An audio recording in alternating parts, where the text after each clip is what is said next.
It was a beautiful day on the island of Sodor.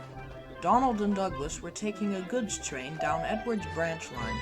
They were enjoying themselves enormously.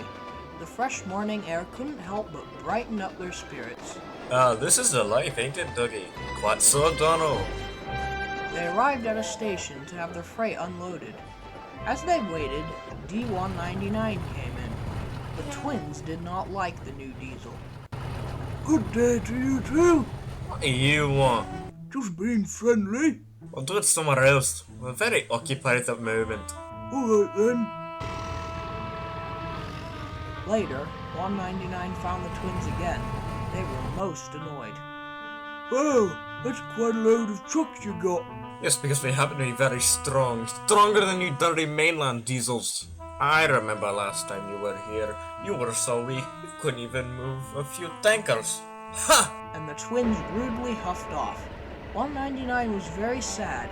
Donald and Douglas were always very cold with him. The next day, the Fat Controller had important news for Donald and Douglas.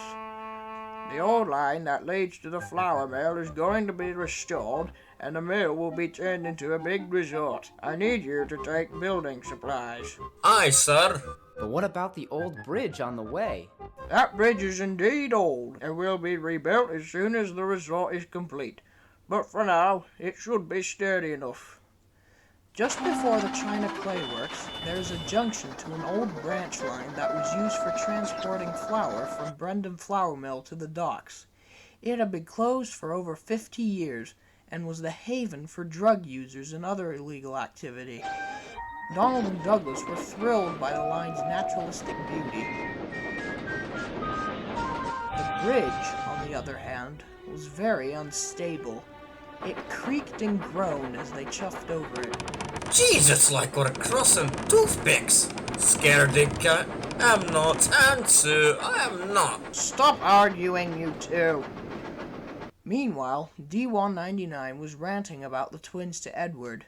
They're always like that to new diesels. They've had quite a checkered past with dieselization. If the Fat Controller had sent one of them away like he had planned to, he would have most likely been scrapped. I've tried to be nice, but they are very vulgar and rude.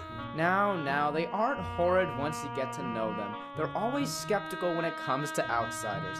You should have seen them when Boko arrived. They were very nasty.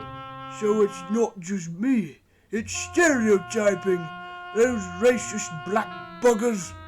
Excuse me, Mr. Hypocrite, but you were exactly like that when you first arrived. I remember what exactly you said. Our controller says steam engines spoil our image. Well, I was a different engine back then. The past is in the past, and I can't do a bloody thing about it. Later, Sir Topham Hatt spoke to Donald and Douglas. You two are doing very well with the flour mill, but you do need a little help, so I will send another engine with you. Thank you, sir. Tomorrow, D-199 will help you with the goods.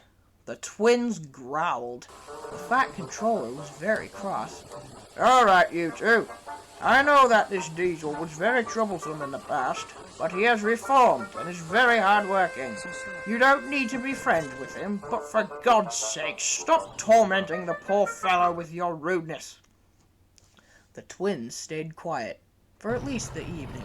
The next day, they ignored 199, and 199 ignored them. Everything was quiet and stable, until 199 accidentally backed into Donald. Ugh, watch it, you heaving hippopotamus. Sorry. You're pathetic. Gotta love a bridge. 199 was very cross. For the rest of the day, all three engines squabbled and quarreled, creating a very negative atmosphere.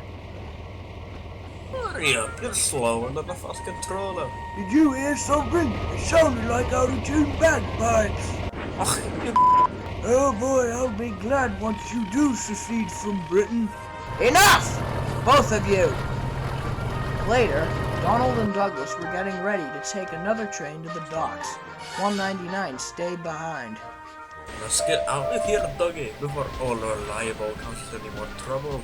And with that, the twins hurried off. But they were in a bad mood and were being careless. On the bridge, they had to go slowly because of its age, but Donald and Douglas were going way too fast. They pushed over the bridge as hard as they could. Then, it happened. Slow down! The bridge is straining! But the twins were scared and tried to race across it to the other side. But before they could, Help! there was nothing but two rails supporting Donald's front. The bridge groaned and creaked from the weight of the train. The bridge is going to fall. Douglas tried to move backwards, but the wood creaked and cracked. Stop! It'll fall if you keep going! It'll fall if we stay on it. Douglas was right. Wood beams snapped and fell into the water. 199 came to see what was the matter. Oh dear, that bridge is going to fall. Help us, 199. Don't be daft. Why would he help us after how we treated him? Because I am a changed diesel. The bridge creaked louder and louder and started to bend. The supports snapped. 199 didn't think twice and raced onto it. He pushed the twins with all his might. The bridge groaned furiously from the weight and started to give way. Donald and Douglas reached the other side just in time. Ah! But the diesel did not. The twins had never felt more terrible in their life. We didn't actually want him to fall off the bridge. We were just joking. Edward and the Fat Controller rushed to the scene. No one was hurt. 199's driver had got out and ran across the bridge. The Fat Controller was furious at Donald and Douglas. First of all, you two were very careless to race across that bridge. Second, you were very horrid to 199. When we eventually get him out, you will apologize immediately and will be shunting trucks in the yard. Yes, sir. When the diesel was finally rescued at the diesel works, the twins came in to apologize. We're sorry we were so horrid. You really have changed. Thank you for rescuing us. Oh, that's all right. I'm sorry about the way I acted when I first came to the island. Oh, that was 48 years ago. I think it's time we put the past behind us. Indeed. Shall we be friends from now on? Aye, glad to be mates, D199. Oh, please call me Ted from now on. I just can't stand being just a number. Please, call me Ted. Very well then, Ted. When the diesel returned from the works, he was no longer D199 from the other railway. He was Ted, and Ted is now a proud member of the Northwestern Railway. Ted still has a lot to learn, but is now a really useful engine.